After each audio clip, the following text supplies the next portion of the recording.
online? Are we ready to go? Are we here?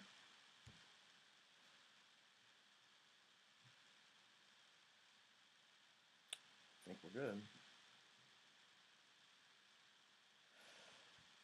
What's going on, guys? My name's Tommy, and this is Let's Talk About It. Welcome. You know, I'm going to show you basically how you can get started in the investment world in regards to crypto, stocks, all of that. Um, and I want to get into a little bit of how you do that, how you know you're making the right decisions, how you know your speculation is true, false, how you can validate that, how you can check it, all that stuff. Um, and there's a couple things I want to get into. Today, I want to briefly get into how you can strengthen your strategies. Um, in regards to finance and investment. Um, I want to talk about debt. I want to talk about 401k, taxes, a little bit of crypto, and a little bit of stocks. Um, and, you know, I say, thanks for joining in if you're here. Smash the like, give me a subscribe. You can follow me on Twitter and Instagram, Facebook.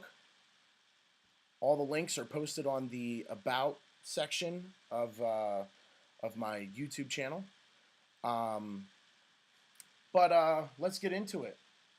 So first, I want to talk about um, investing as a whole, and what you should be doing in order to prepare yourself for the world of investing. Um, you know, First thing you want to do is you want to assess your situation. Um, You think about it, you say, okay, I'm ready to invest some money. I want to buy some stocks. I see crypto's coming up and it looks like it's not going to slow down. Maybe I want to get into crypto. So, how do you go about doing that? Well, first and foremost, you want to take care of your personal finances. You want to make sure that you're able and ready to invest money. One thing you want to do is you want to pay down debt. You want to make sure that you don't owe any money to anyone, really. Debt is something that can hold you back and keep you in a stagnant position in the investment game. Um, you know, uh, 401k is another topic that's great to get into. Like this is all going to be brief. I'll have different streams about each one of these topics specifically. But your 401k, if you work for a company that offers a 401k, um, you know, there are a lot of people today who don't necessarily like 401ks. I'm one of those people. The 401k, when it was created, it was meant to go hand in hand with a pension, and most companies are not offering a pension anymore, which is unfortunate. Um, you know, but if your company offers a 401k, like mine does, there is a couple reasons to take it. One, it is technically a savings account before taxes. So it's money that you can put away before the taxes come out. Which is great because ultimately what that does is that lowers your income for the year when it comes around to tax season. Um, and in a year like this year, um, it may be a smart decision to contribute a little bit more. Um, you know, the other reason why it is a good idea to invest in a 401k is because if your company offers a match, that's free money. You always take free money. Free money is something that just doesn't come along, on a daily basis. So if your company offers a match, anything at all, the best way to go about doing that is you want to take the percentage out of your paycheck that your company will match up to. So my company, they match up to 10%. So I take out at least 10% for my 401k. Now there's other um, parts of a company issued retirement plan, such as a Roth. A Roth is basically a retirement plan that comes out after taxes. It's a way to hedge the tax money that you're going to have to pay back when you take that 401k out. Um, because ultimately that money wasn't taxed. So by contributing to a Roth, you're actually, still saving up money and you're hedging against the taxes that are going to come out for the 401k. Now, while we're on the subject of taxes, um, I want to talk a little bit about income tax and the federal income tax and how the federal income tax is literally money that you could be using on a monthly basis. Um, Everybody is all gun ho about getting these federal income tax checks, at the end of the year. But what people don't realize is that was your money to begin with. It was your money to begin with. As long as you paid your taxes, that was your money to begin with. What happens is how a federal income tax works is you pay in to the federal withheld. Um, and what happens is you end up overpaying throughout the year.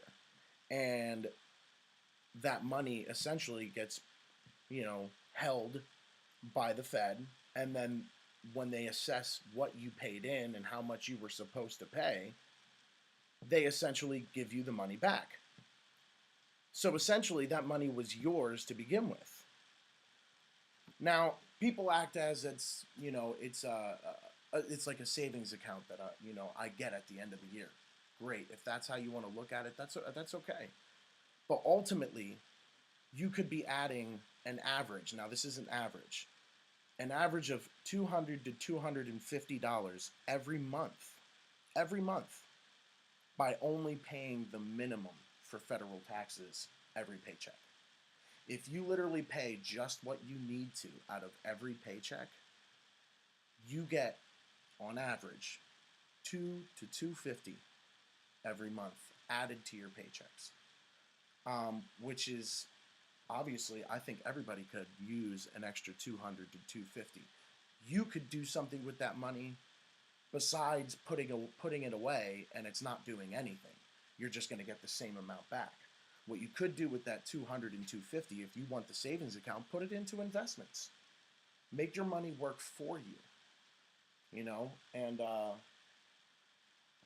that's pretty much that, because now I want to talk about investing and why investing your money is something that is it has become very, very important in my life, because I learned early on when I started doing this that savings accounts, sure, they're great, and some people, you know, they don't really have the patience to um, watch money on the market, because essentially you could lose money, you could gain money. It's any investment comes with risks, um, but ultimately, I don't like stagnant money.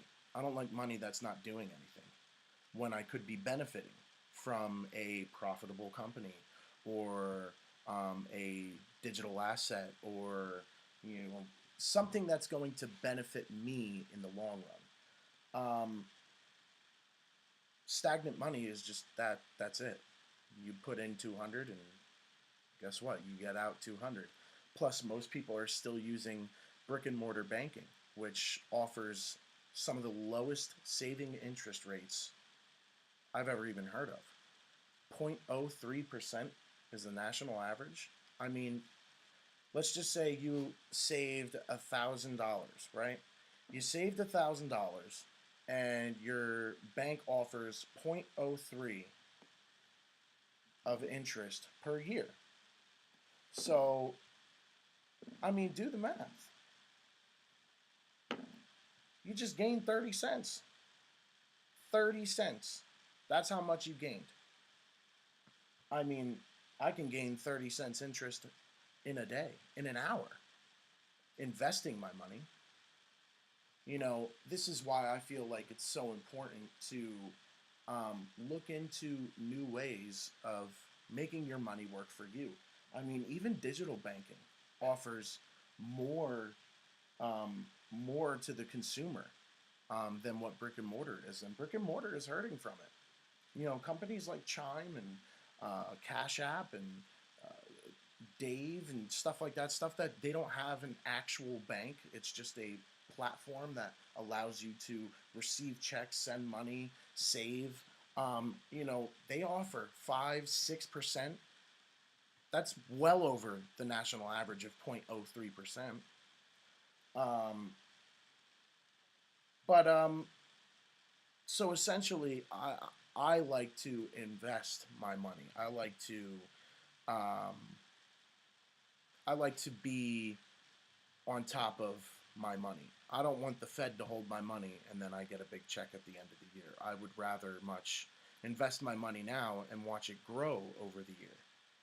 Um, so let's talk a little bit about investing. Let's talk about how you can start and what you can do to um, get yourself prepared and get yourself in a position to know how to invest your money. Um, So, me being the age I am and the economy, the way that it works these days, I feel investing in stocks is the best way to go. For me, you know, stocks offer the most return. Sure, ETFs give you a broad, which is an exchange traded fund, I think. Um, they give you a broad um, you know, general, return. Instead of you investing in one company, taking all the risk and investing in one company, the ETF takes the risk for you, and they invest in all companies within that sector. Um, so it takes away some of the risk, but it also takes away the return. Now, if you invest in the stock yourself, instead of getting a percentage of the percentage, you get the percentage increase. Um, so the more risk you take, the more reward you get. Um, and ultimately, you have to assess your finances. You have to assess your risk tolerance. What exactly are you looking for? Are you looking for growth? Are you looking for daily money? Are you going to be a day trader, a penny stock trader? Are you looking for something to retire with? Whatever it may be. Um, Me personally, I like to take the risk because ultimately that's where the reward is. And I mean, let's be honest here, that's what we're doing this for, is to make money, to ensure that not only I'm going to live comfortably in retirement, but that also my children, my legacy, have something when I go.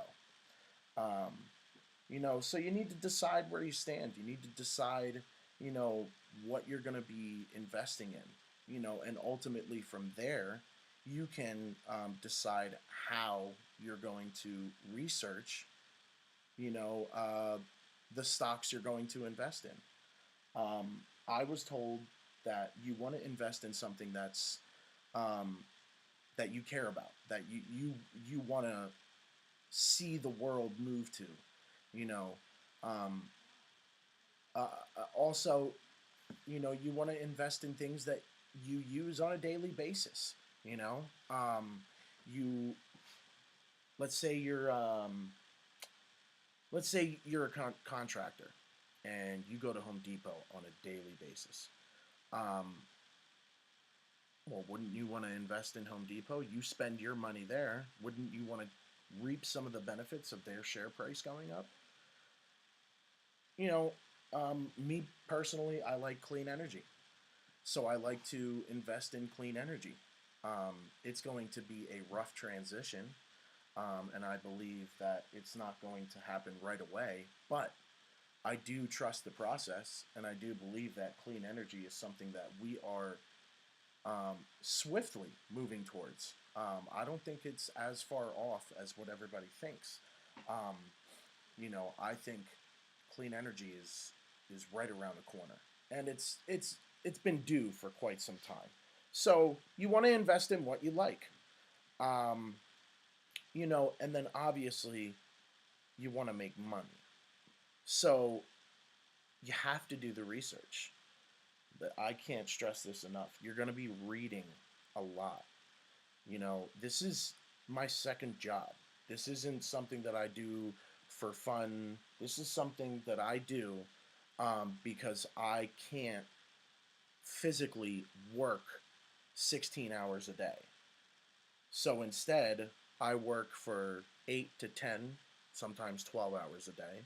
And then I come home and I research. I read. I watch videos. I hear analysts. I take opinions. And then I take all of that together and I form my own opinion. That is probably the biggest thing here is that you can't take what somebody says um, and just take it as law. You need to form your own opinion. You need to do your own due diligence and research what you're investing in. You know, there's a lot that goes into it. Let's say you're interested in a company, and you want to put your money into it. And before you do, you want to make sure that it's a good investment. So, how do you do it? Well, I mean, there are a couple of ways that you can do it. Um, there are the traditional ways, which is, first technical analysis. Technical analysis is like the observation of the share price itself, just the share price. How has it acted in the last year, in the last month, in the last week? Has it gone up? Has it gone down? Is it at all time highs, all time lows? Um, is it a steady incline, a steady decline? A lot goes into that. The other one is fundamental analysis. Fundamental analysis is the research of the company itself within the industry and sector that it is in. With fundamental analysis, the first thing you would want to do is research the industry. You want to make sure that it where you want to know where it stands within that industry. You want to know, um, it, are there competitors? How how um, how much in need is the consumer from the industry? You know,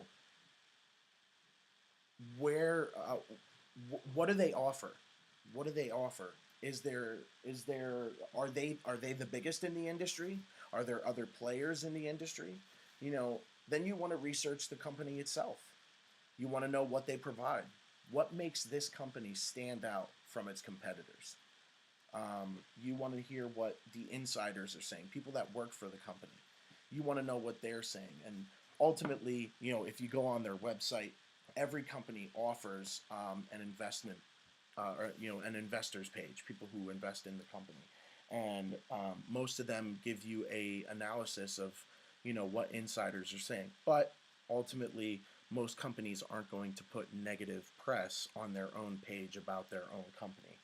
Um, you know, you also want to see if the insiders are investing in the company. Does the company take money that it's earned from profits and invest back into itself? That's very important. If a company's not investing in itself, it doesn't even have the faith that the company is going to grow. You know, um, then you want to get into the fundamentals. After you assess all that, you want to get into the fundamentals. Is the company profitable? Do they bring in a X amount of revenue every year, every quarter? Does their revenue increase? How much does it increase by? You know, what are some of the other fundamentals you want to look at? You're going to want to look at gross profit margin. You're going to want to see that in regards to the sector itself, the industry itself, how much is the company you're interested in profiting in, as opposed to other companies within that industry. You know, you want to look at debt. Is the company you like in debt? Are they paying that debt? Sometimes debt isn't so bad, but also if there's no debt, that's great. You know, a good thing to look at is EBIT and EBITDA. EBIT is earnings before interest and taxes, and then EBITDA is earnings before interest, taxes, depreciation, and amortization. I think it's amortization, something like that. But essentially, those are a really a good tool to look at when analyzing a company and deciding on whether or not it's profitable. It's a more in depth way of seeing if a company is profitable. Positive EBITDA is a great thing, for a company to have, and any company that produces positive EBITDA, produces positive revenue, has low or no debt, and is paying it off if they do. Obviously that's a company that is well worth more than just a thought. The last thing you want to look at would be professional analysis. What are the professionals saying? This is going to take some video watching, some blog reading. You want to know what people are saying about it. Google Finance, Yahoo Finance, you know, the news. There's news about companies all over the place, and essentially, it's a good way to get a general. It's a good way to get a general idea of what you're looking for. A general idea of what the professionals say about the you know about the company that you're interested in. Um, so another way um,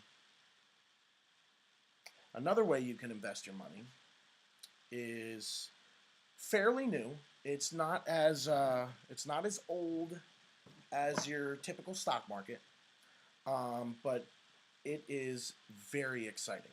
Very exciting. You know, um, cryptocurrency. Cryptocurrency is super speculative, super speculative, and it is sometimes, actually, it is all the time not for the faint of heart. Um, you know, it's definitely something that you need to be mentally ready for. And I haven't even experienced a real dip that most of the insiders, the professionals, are talking about. Um, but ultimately, the space is maturing. The space is really, you know, it's really maturing. It's not they're not experiencing dips like they used to. You know, they used to experience 30 to 40% dips.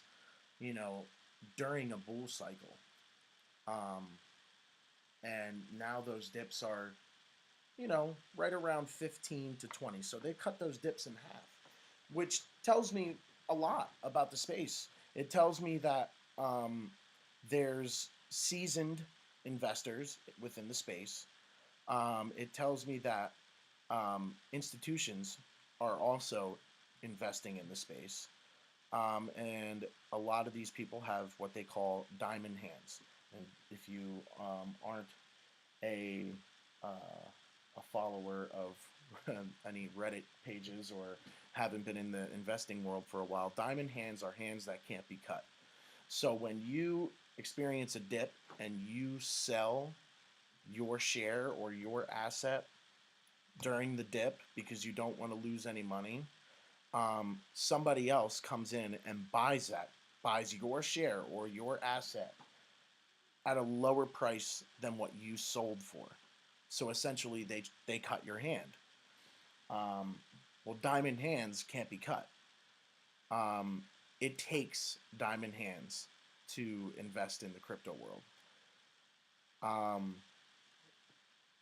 but ultimately, it is a very it's a very exciting space, and they offer a lot of really, really cool projects that are producing solutions to worldwide problems.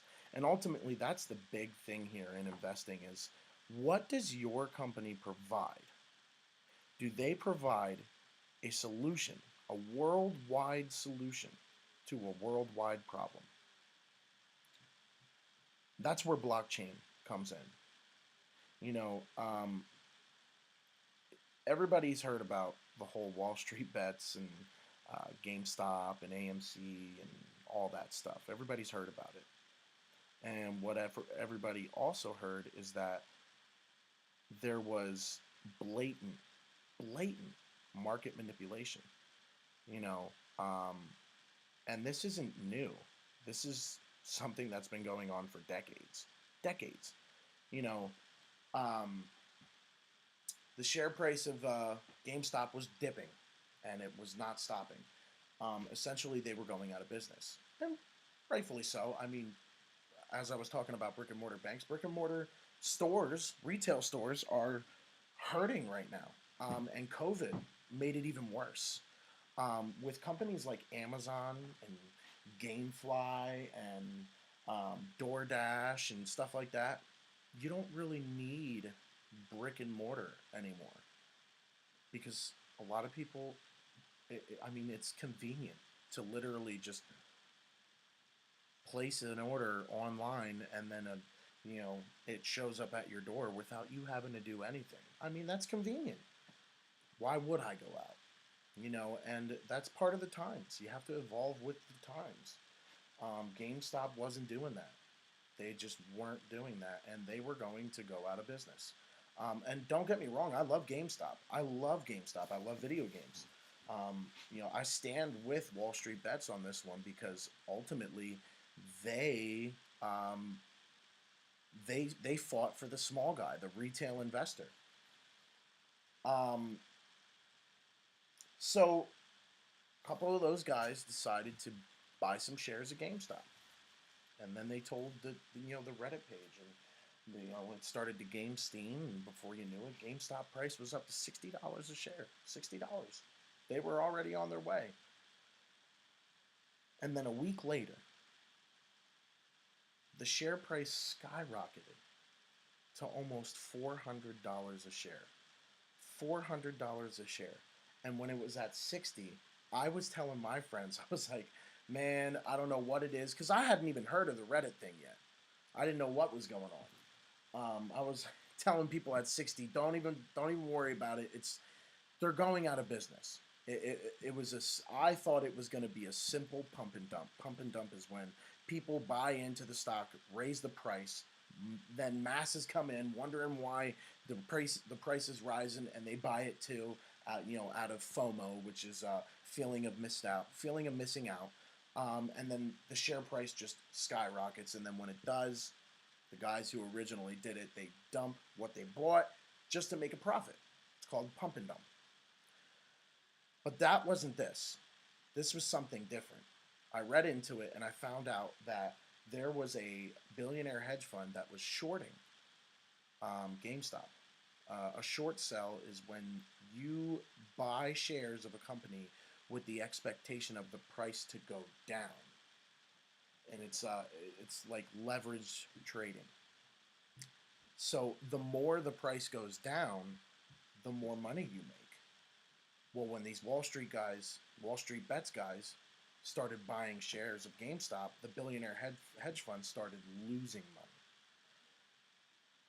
And then it got to a point where the high volume of shares plus the skyrocketed share price was damn near putting this billionaire hedge fund out of business, bankrupting them because they just couldn't pay the outstanding shares.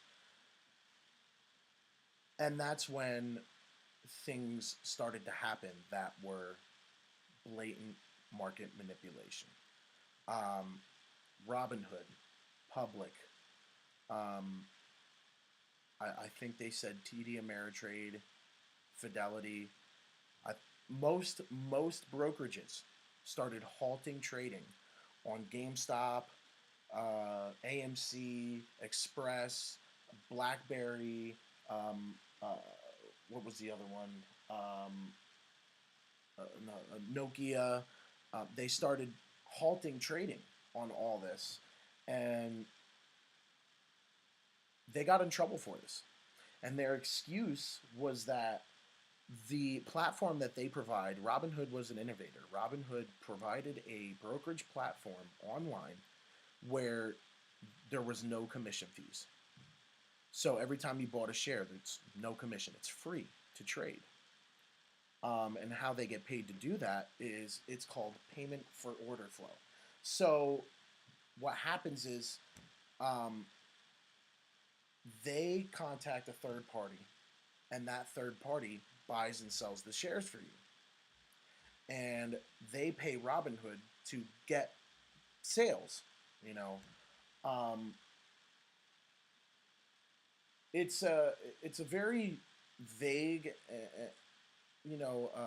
process. I don't know all about it, but what I know is their excuse was they weren't able to keep up with the volume of the buying and selling of these shares, which personally I think is nonsense because Robinhood was a million user, you know, platform. They had the volume already, and most of their users were retail investors. I think they said less than 10% of their clientele had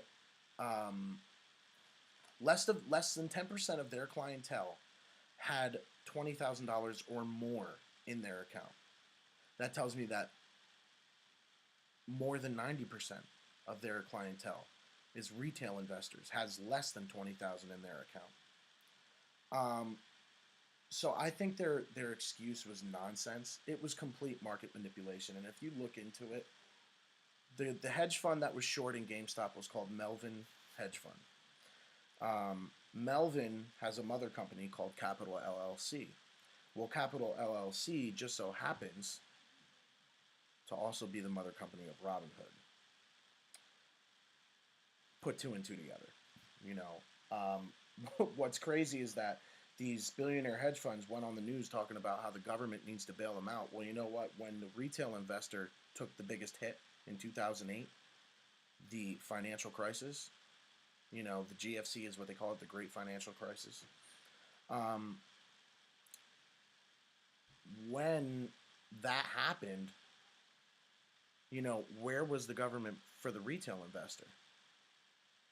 Well, this is what decentralized finance is all about: leveling the playing field, minimizing manipulation, because ultimately manipulation is something that is just it's going to happen because there's going to be a group of people who they know. I mean, just recently Bank of America said it takes $93 million to move Bitcoin 1%.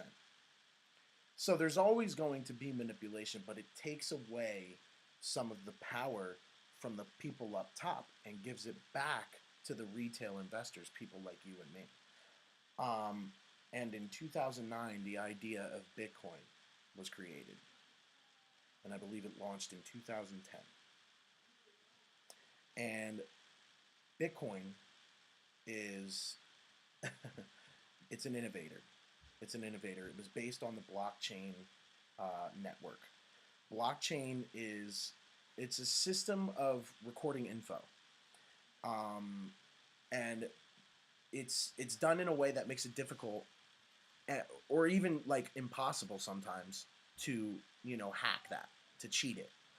Um, it's basically a digital ledger of transactions, and it's 100% decentralized. What does that mean, decentralized?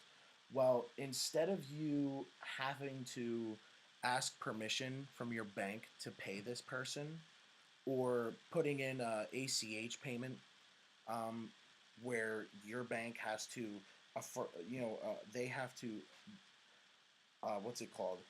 You know, they have to make sure, they have to validate that the money's in your account. And then once they validate that the money's in your account, then they contact the bank where you're sending it. Now that bank has to validate that the money is in that bank's account and vice versa. And it's a whole process that takes 3 to 5 business days. Well, in decentralized finance, it's peer to peer. Instead of you sending money to the bank, who sends it to another bank, who sends it to the person that you're supposed to get it to, you send the money to where it's supposed to go. It's one address to another. It takes away the middleman. It also provides privacy, which is something that I think is super needed in today's society. Everybody's in everybody's business. Now, it doesn't completely, people get this wrong and they think that, oh, well, we need to see where some money, yes, but do you need to see exactly what that person's name is, their address, their phone number, where they work, how they got that money, where it came from? You don't need all that. All you need to see is that this address paid for this at this time, and it was this much. It was this amount. Why do you need anything else? Decentralized finance is something that is absolutely needed. Why? Because, I mean, blatant market manipulation, of course, that is, the whole GameStop thing is a literal example of why decentralized finance is so needed right now. You know, with GameStop or Robinhood or Capital LLC, they have a phone number. You can call them. There's an executive that runs that company. He owns that company. And you can call him and ask him questions. There is no owner of Bitcoin. There's no CEO. There's no number that you can call and talk to the guy who owns Bitcoin, because there is no owner. The owner of Bitcoin is the people who own the assets. Anybody who owns any Bitcoin is a owner of Bitcoin. There's no one owner of Bitcoin. It provides a decentralized way of investing. And originally, people think that it's made to take over the dollar. It's not made to take over the dollar. It's meant to hedge your dollars when your dollar loses value, which is on a yearly basis. The dollar is nowhere near as valuable as it used to be. And the Fed knows this. That's why they keep printing money. Um, Blockchain is it's 100% secure. It's completely secure. You know, um, like I said before, it's a way, they do this in a way that it's unable to be cheated, changed, or hacked. So it monitors all transactions. You know, when you invest into crypto, though, it's more than just technical, analysis of the price of the asset and watching how it. Behind every asset, there's a company. And when you buy the asset, you don't own, it's not a share. You don't own a percentage of the company. You don't, you, there's no governance of the company. You actually just own the asset. You have governance over that asset. Now that provides voting rights in some of them, to in regards how the asset works and what it does and this and that. Um, but behind each asset is a company that provides a service or a solution. Um, let's just use Bitcoin as an example because that's the one everybody knows about. So Bitcoin provides a decentralized peer-to-peer payment, um, that is 100% permissionless. It's frictionless and trustless. And what trustless means is that you don't have to put your trust in an institution to make the payment. You just make the payment. Um, it's a way of validating for yourself that you have what you say you have and that it went to where it went to. And there's no way to change that data. And when it's stored on the blockchain, it's not stored where anybody can access your information. The only thing they can access is the information of the transaction and the information of the source and the recipient of that transaction. That's it. That's it. And the when I say the information of the source, I mean just that address. What's in the address? That's it. They can see what's in the address.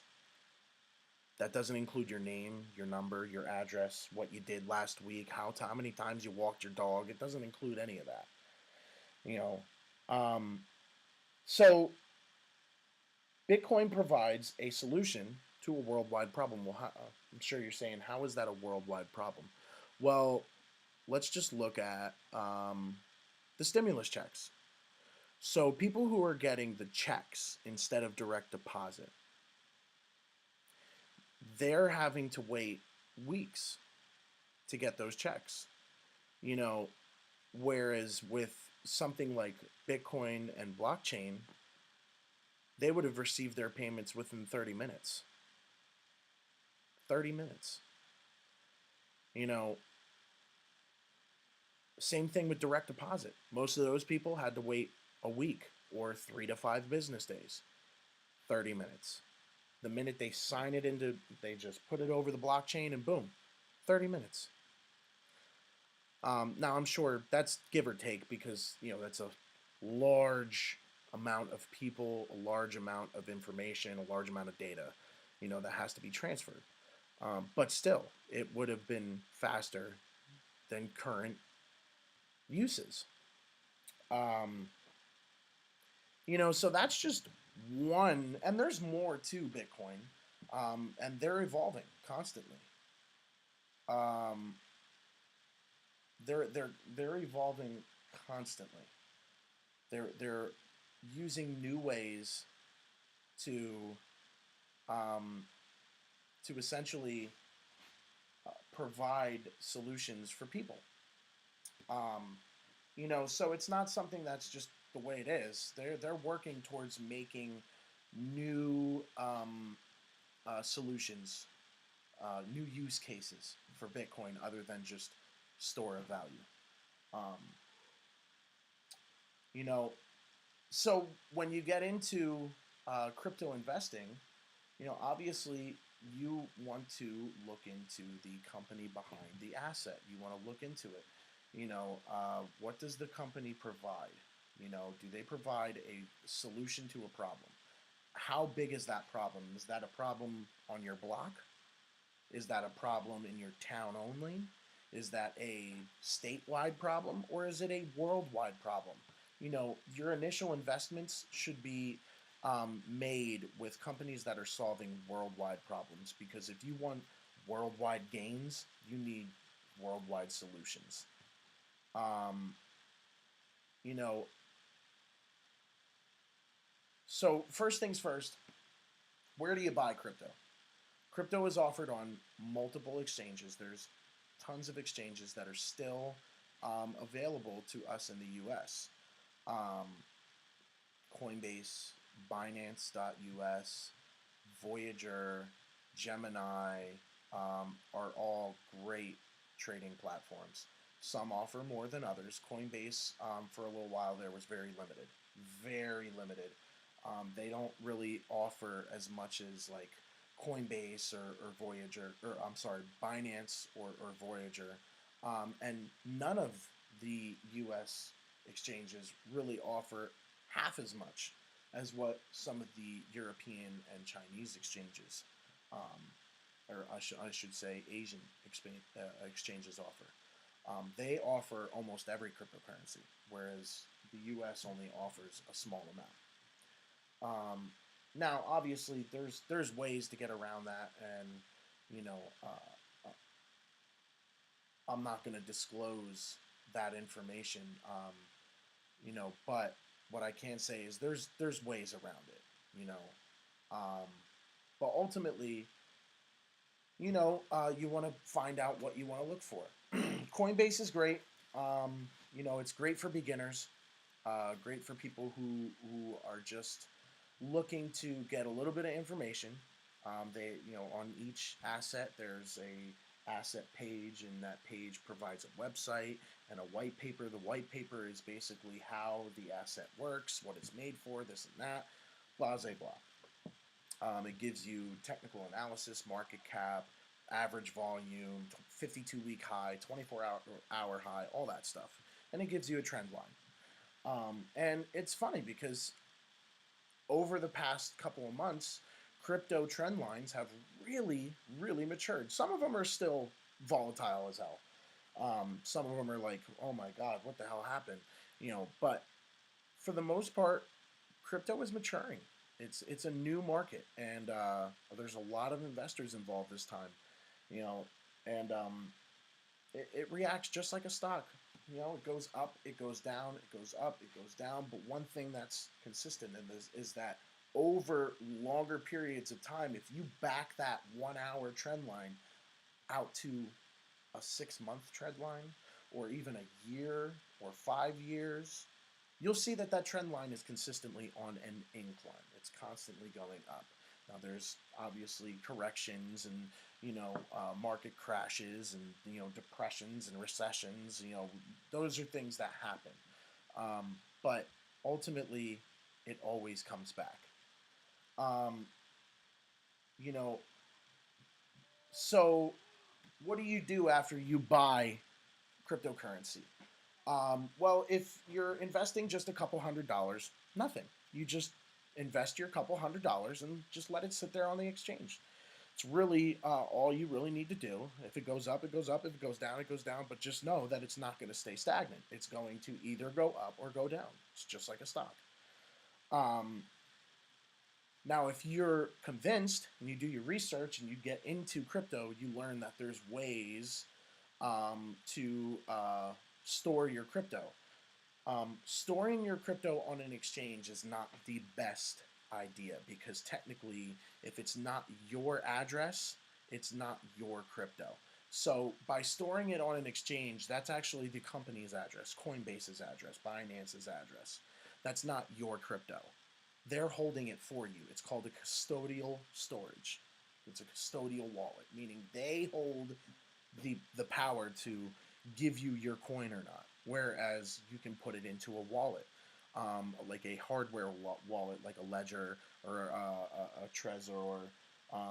You can use cool storage apps like Atomic Wallet, which also offer an exchange. There's a bunch. There's wallets made specifically for certain coins, like Bitcoin, Ethereum, VeChain. There's plenty. Um, and then obviously when Bitcoin was created, it was created so that people can monitor and manage their own funds. So you can run a node if you're you know um, electronically savvy, computer technology savvy. You can run a node, which involves um, setting up your computer to essentially become a validator of the network.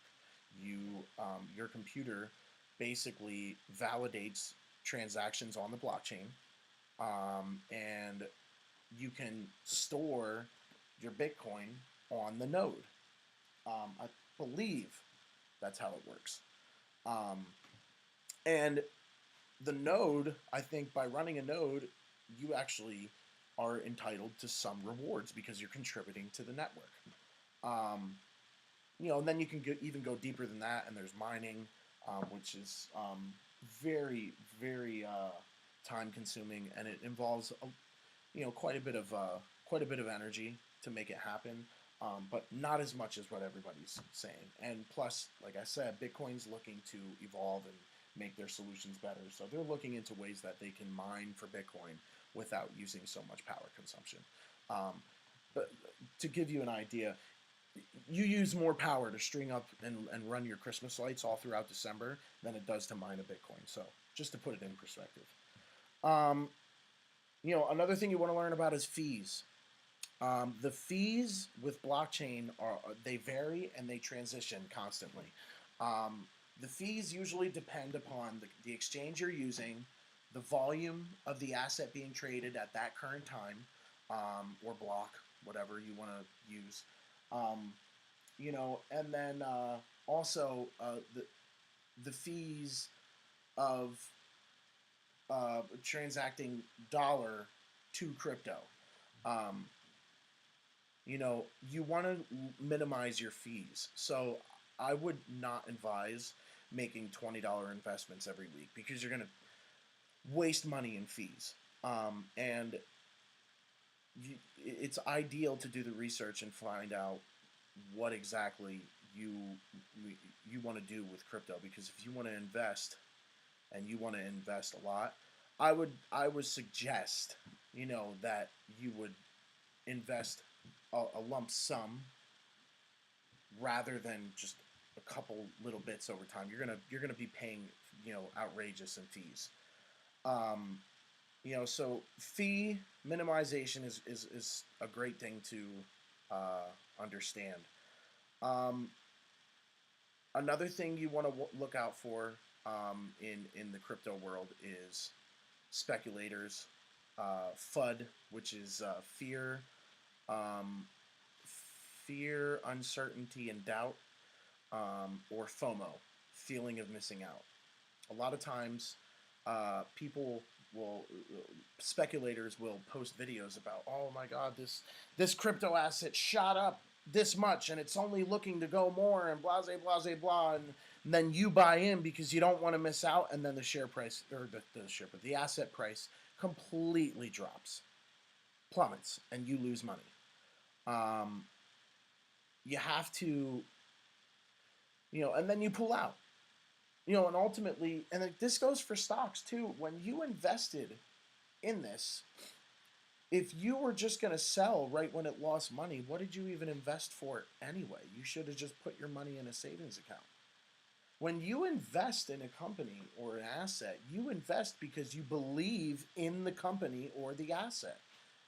You don't just invest because somebody told you to. Um, you know, it's something that takes a lot of dedication, a lot of research, and a lot of you know um, a lot of motivation. It's another job, man. You don't just put your money where somebody tells you to. If that's what you want to do, hire a financial advisor. Hire somebody who knows what they're doing. Don't you know listen to Joe Schmo down the street who's telling you to buy this because it's going crazy right now. That's how a lot of people lose money. Um, so that was a lot, but that's basically a general idea of how to get into stocks, how to get into crypto, how to strengthen your strategies. And I'll have more on specific topics as we, branch out and grow this channel. Um, so I want to get a little bit into my portfolio.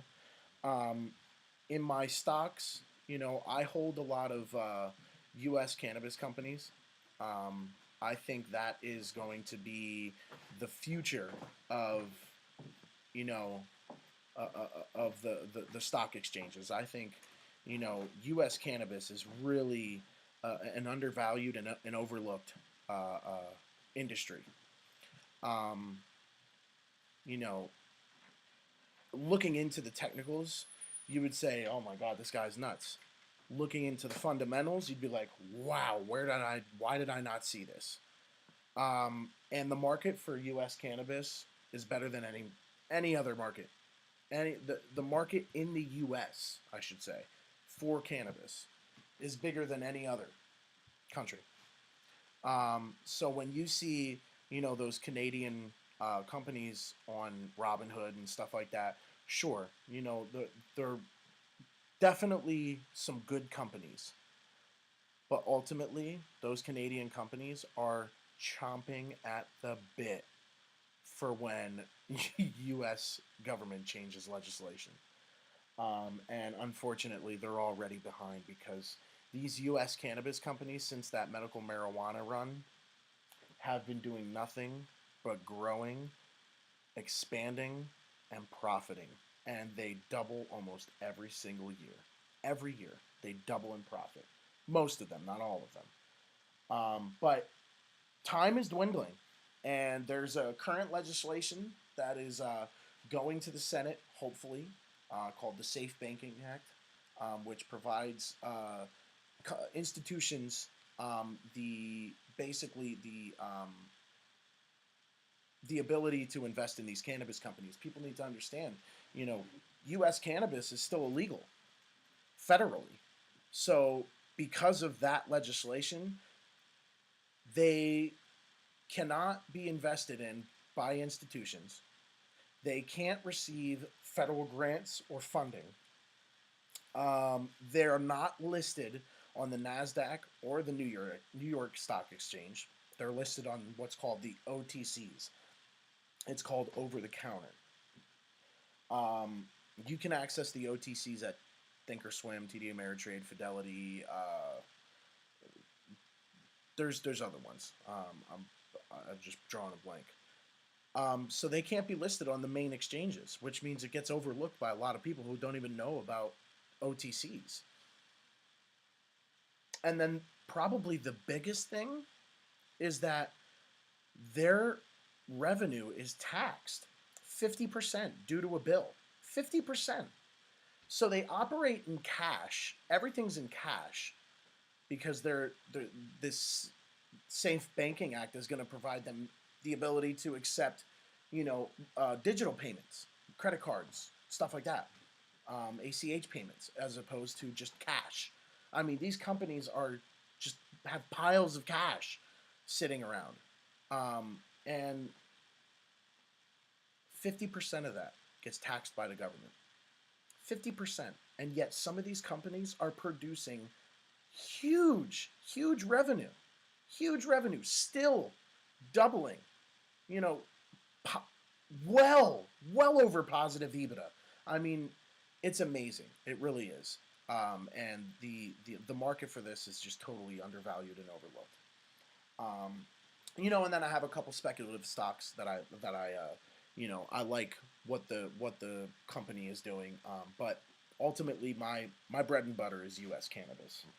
Um, just to name two, I'll give you two: Trulieve and Green Thumb Industries.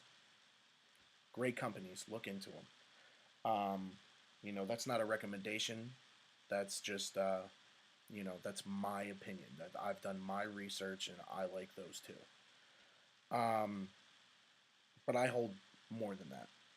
So crypto, in regards to my crypto portfolio, um, there is a way that you can invest in crypto without going all in on the first crypto you see that's less than a penny.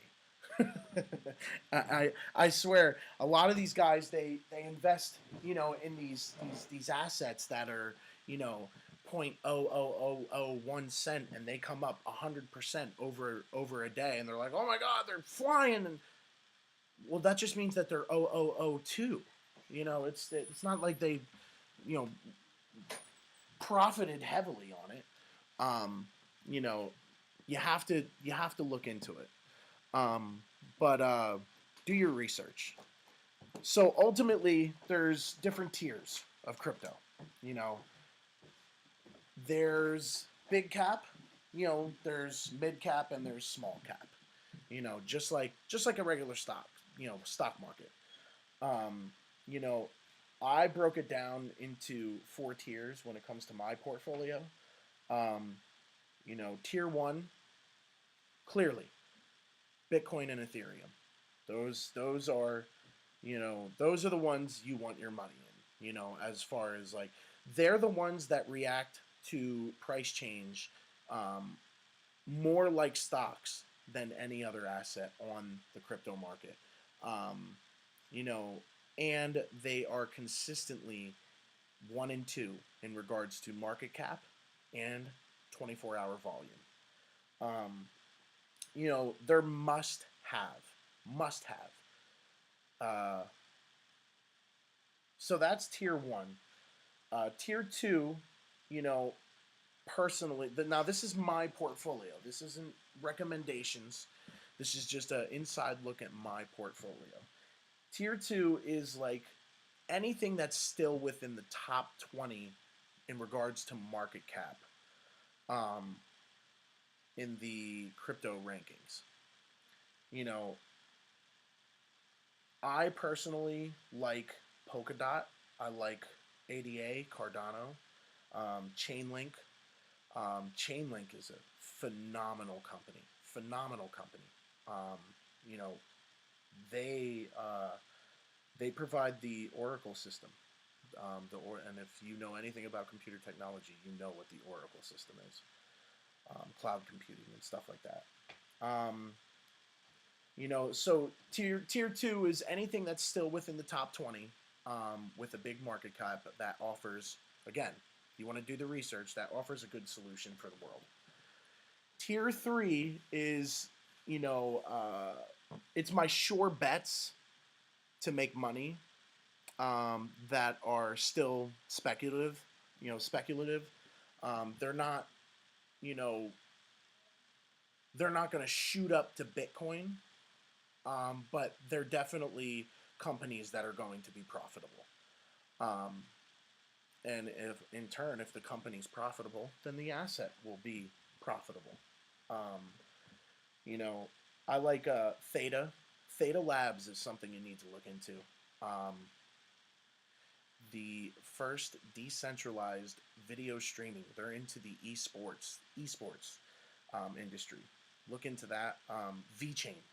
VeChain is a excellent company. Um, VeChain is a supply chain company. They offer the token, the VET. And if there's anything that we learned from COVID-19 is that our supply chain management is pitiful. Pitiful. The fact that nurses and doctors and medical workers were fighting the public to get masks, gloves, and hand sanitizer was just absolutely ridiculous. It just goes to show you that putting our companies that provide the manufacturing of these products in another country and then shutting down transportation and logistics from those countries because of a virus, you realize that, well, when we run out of what we have in warehouses in this country, that's it. There's no more. So supply chain management is definitely something that was put on spotlight, put on the hot seat, in regards to COVID-19. Um, and then there's tier four. Tier four is pure speculation. These are ones that I put money into, and I literally, if it, they're the ones that I think, it's going to make me a lot of money, because ultimately Bitcoin, yes, Bitcoin is going to consistently grow over time, but it's already at $50,000. It's not going to make you millions unless you already have millions. You know what I mean? Bitcoin is well past the time of profit beyond, 10x. The small cap assets are the ones that I look into to make real money. And ultimately, it's to make money to reinvest back into Bitcoin, because Bitcoin is the hedge. Bitcoin is a hedge against when the market falls, when the dollar loses value. So, I like in tier four, I like Elrond. I think Elrond is a cool project, and I also like BPro. BPro is definitely something that I think is worth a look at. Um, you know, Cryptocurrency is basically just an asset, a token. You know, it's a digital currency that you can use to buy goods or services. It's essentially a way to pay for things, without using a dollar. Um, and cryptocurrencies, there's ones like XRP or Stellar or that are used just as payments. Where you can send money instantly and make a payment on goods, services. Let's say you owe your buddy. As long as he's got XRP or whatever, you can send XRP to him, and it's instantly. And some of those are actually more efficient. In regards to, how to provide or manufacture these tokens. The process of sending them, the time, all of that. But you know, at the end of the day, what people need to realize is that all investing is a risk, and you know, it's never going to be, a sure thing. It's all a risk at the end of the day, but it's a risk I'm willing to take. Because the more risk you take in this world, the more reward you get. And ultimately, I would like to be um, living comfortably, and I want my children to live comfortably as well. You know, so I think that's pretty much going to cover it for today. Today was my first stream. I plan to do. I'd like to do daily streams. Um, you know, and I think I'm going to do that. But I'm gonna start building a schedule of what I'm going to talk about, and you know, I think this is something that I'm going to enjoy doing, and I hope you guys enjoy it. I hope you get some information out of it. I hope there's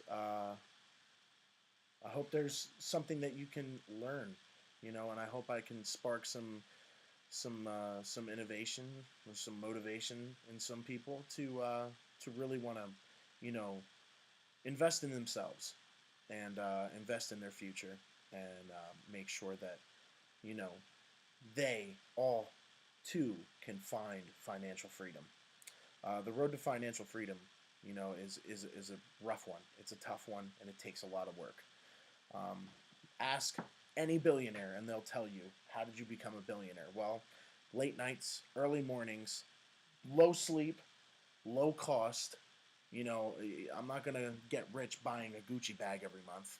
You know, so assess your situation, decide whether or not this life is for you, and if it is, cool. Um, Check me out. Hit the like, subscribe. Make sure you hit that notification bell. Make sure you're signed up to receive all of my streams.